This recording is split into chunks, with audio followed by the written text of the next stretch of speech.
So why would a seller take my offer and sell his home for so low a price? Or why won't the seller drop his price and take my low offer?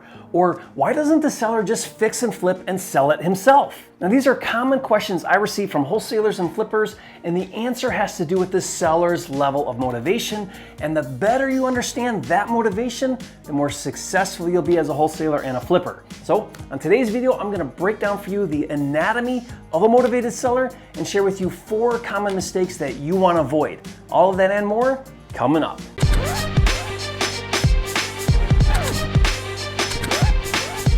For a limited time, you can get a free copy of Jerry Norton's Data Cruncher software, which finds cheap houses in your area. Get it now at mydatacruncher.com. Hey, if you're new here to this channel, I'm Jerry Norton with flippingmastery.com, and this channel is all about ways to help you make money wholesaling and flipping real estate so you can live your dream life. Be sure to subscribe and turn on the bell notifications so you don't miss new videos. So a motivated seller is someone willing to sell you their property at a discount. But before we dive into the anatomy of a motivated seller, let me start by saying it really doesn't matter why a seller is motivated, only that you increase your effectiveness at finding them. Honestly, all you really need to know is that a motivated seller would rather have peace of mind than equity. Now, what does that mean?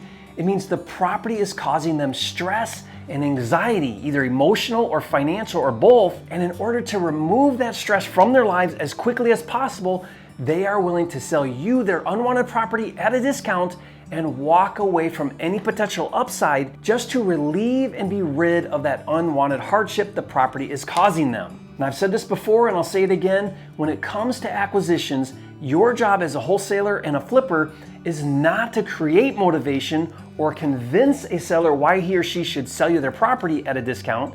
Your job is to find already motivated sellers and help them by removing the huge burden the property is causing them. It's estimated that only 5% of real estate transactions are people that are motivated sellers that desperately need to sell their property.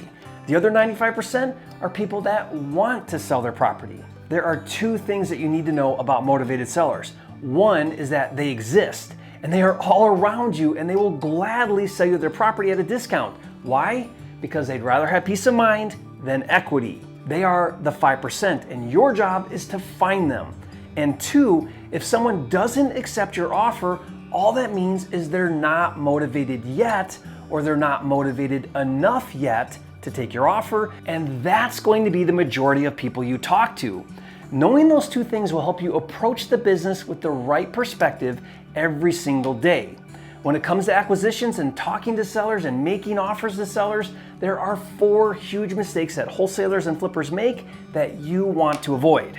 Mistake number 1 is to assume that because a property is distressed, that the seller is automatically motivated or should be motivated. Maybe that's the case. There's a higher probability that if the property needs a lot of work, the seller will be more motivated to sell, but that's not always the case. You could have a property that needs a ton of work and the seller is not motivated, and you could have a property that doesn't need any work and the seller is extremely motivated. So there is no rhyme or reason why or why not a seller is motivated, and that's because motivation is not logical, it's emotional. The point is this: stop trying to make sense out of it. Just make offers and the motivated sellers will rise to the top. Big mistake number 2 that wholesalers and flippers make is they assume that the asking price is equal to the seller's level of motivation. For example, if the wholesaler's buy price is $50,000 and the seller is asking $50,000, then they must be really motivated, which is true in that case.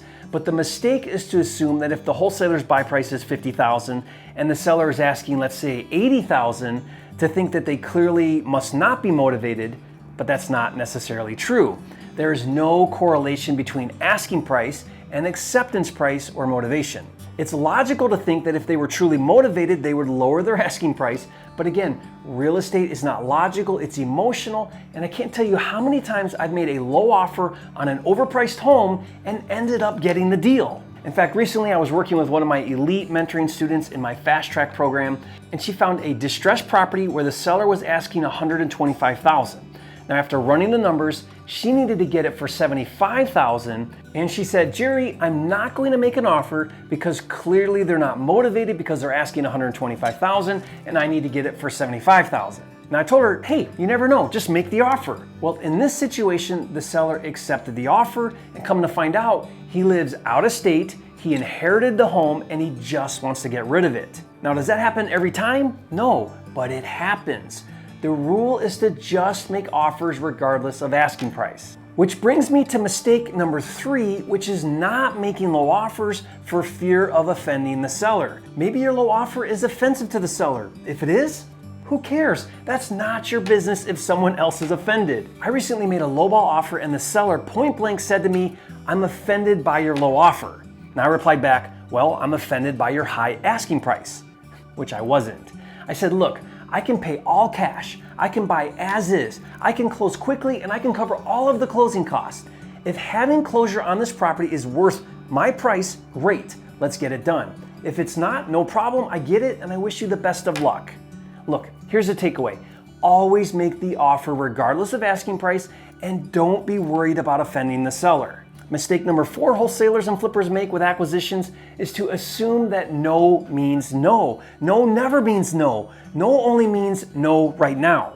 Motivation changes weekly, even daily, even hourly. For example, I made an offer once to a seller who rejected it, but within the hour he called me back and said he would take my offer. And I asked, what changed in the past hour? He said, as soon as he hung up the phone with me, he got a call from the city that someone had thrown a rock in the window of his property and he needed to fix it ASAP or he would be issued a citation, which for him was the straw that broke the camel's back. He went from not motivated to highly motivated in an instant. My policy is no matter how many times a seller tells me no, as long as the property hasn't sold, to follow up and re-offer weekly. Now, one of my elite mentoring students in my fast track program, he followed this policy, and after 6 months of re-offering weekly on a property, the seller finally accepted his offer. Now, studies show that 80% of sales are made on the 5th to 12th follow-up. Consistent follow-up alone will increase your deal flow drastically. So I hope I've drilled home the point is to never discriminate leads.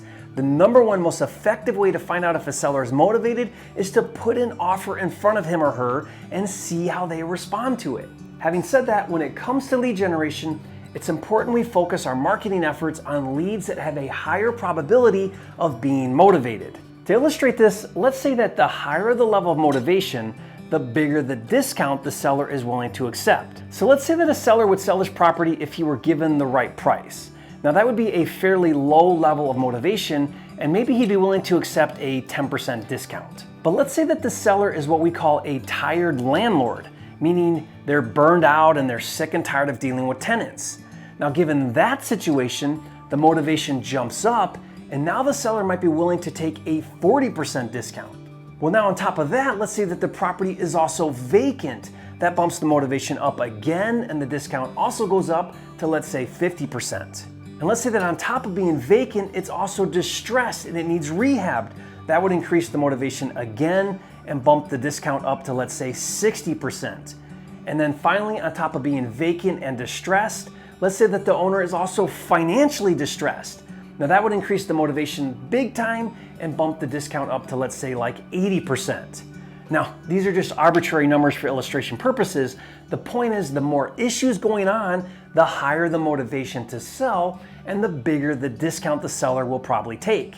Knowing this can be extremely beneficial when deciding what types of leads to focus on in your marketing. Known as lead stacking, if you were to buy a list of names of property owners who were, let's say, absentee owners and vacant and in pre-foreclosure or delinquent on taxes, you would have a very high probable level of motivation and therefore get a bigger discount on price.